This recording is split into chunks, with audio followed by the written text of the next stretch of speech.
Hello everyone, I'm going to show you how to set up your Arris router. And before I start, I would like to remind you that if my video helps you, please support my work. I send half of all donations to animal shelters. All the details are in the description below. The first step is to turn on the router. Take the power adapter. Plug one end of the power adapter into a wall outlet. Connect the other end to the router.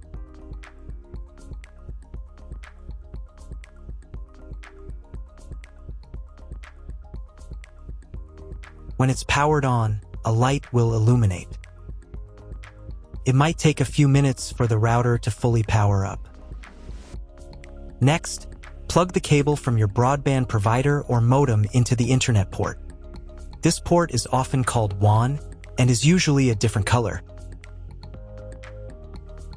Each cable should be inserted until it clicks.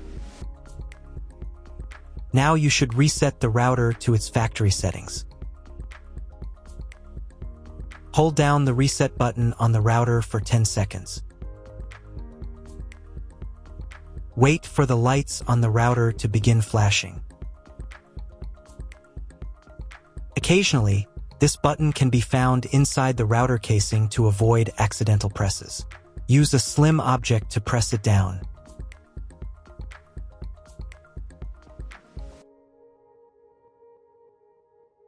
The router will reboot, resetting all the settings to their original factory defaults.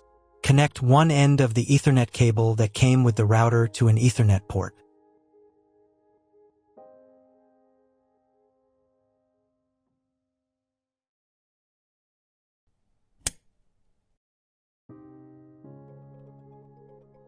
Connect the other end to your computer or laptop's Ethernet port. Please wait a few minutes for connection. Awesome! Your router is now connected to your computer. Now you will need to set it up. Before we get started, I'll show you another way to connect the router in case you don't have an Ethernet cable or your computer doesn't have an Ethernet port. Simply plug in the router to the power adapter and connect the cable from your internet provider. This will turn on the Wi-Fi. If the router is new and hasn't been set up yet, the Wi-Fi network will be named after the router itself. Your router has a unique Wi-Fi network name and password printed on a label. Connect to it.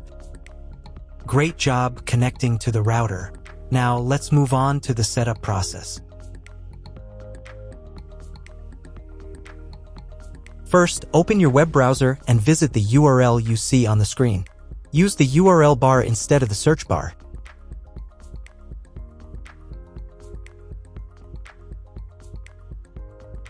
At the beginning, you will see a form with a login and password. Usually, it is admin and password. If these credentials are wrong, then find label on your router. The credentials are often printed on the bottom of the device.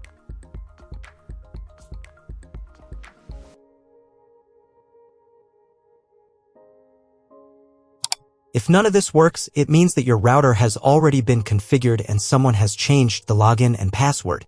If you can't find out the login credentials, just reset the router to factory settings. And then log into the router's personal cabinet using the standard credentials.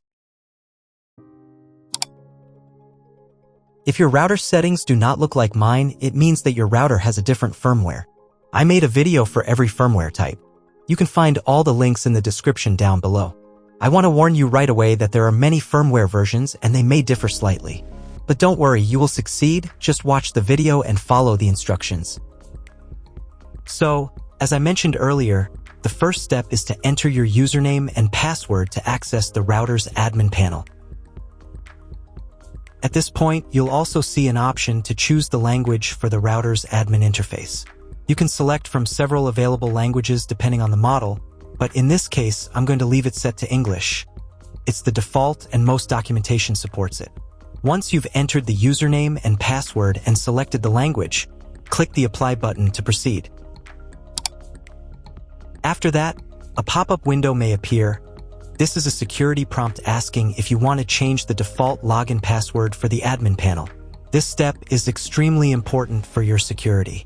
Leaving the default password makes it easier for someone to access and change your network settings without permission. So I strongly recommend changing it. To do that, click right here to open the password change page.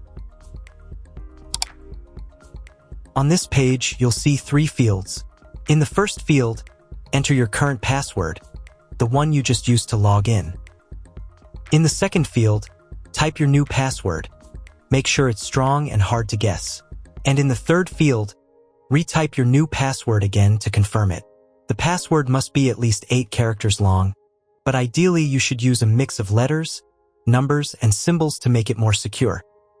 You might also see a field labeled Login Timeout. This setting determines how long your session in the router's admin panel will remain active when you're not using it. For example, if you set the timeout to 900 seconds, that's 15 minutes, and you don't interact with the interface during that time, the system will automatically log you out. This feature helps protect your router from unauthorized access in case you leave your computer unattended while logged in. Once you've made all the changes, click Apply to save them. Now, let's move on and change the Wi-Fi network name and password. To do this, go to the Basic Setup tab and then click on the menu option also called Basic Setup.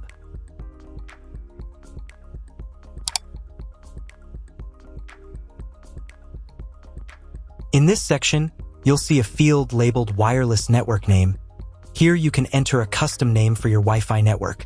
This is the name that will appear when you search for Wi-Fi networks on your phone, laptop, or other devices. Right below that, there's another field called Wi-Fi Security Key. This is where you'll set the password that protects your wireless network. Just like the admin password, the Wi-Fi password must be at least 8 characters long, and it's best to include a combination of upper and lowercase letters, numbers, and symbols. If your router supports dual-band Wi-Fi, you'll see similar options for the 5 GHz network as well. You can change the name and password for that network too, or simply copy the same ones if you want all devices to connect automatically. If you don't need one of the bands, for example, if you want to disable the 2.4 GHz or 5 GHz network, you can do that here as well. Just uncheck the box next to the network you don't want to use. When you're done making changes, click the Apply button to save your new settings. You'll see a message saying, "Your settings are being saved." It may take up to 1 minute to write the settings. Please do not close the window or turn off your router while the settings are being applied. Once the settings are saved, your Wi-Fi connection will restart with the new name and password. If you were previously connected to the router via Wi-Fi, your device will be disconnected. Now you need to reconnect using the new Wi-Fi network name and password that you just set. Once reconnected, check if your internet connection is working. The easiest way to do this is to open a browser and try searching for something on Google. If the internet still isn't working, don't panic. Try restarting your router. To do this, unplug the power cable from the router, wait for about 10 seconds, and then plug it back in. Now wait a couple of minutes until the router fully powers on. Once the lights stabilize, try Googling something again to check if the connection is active.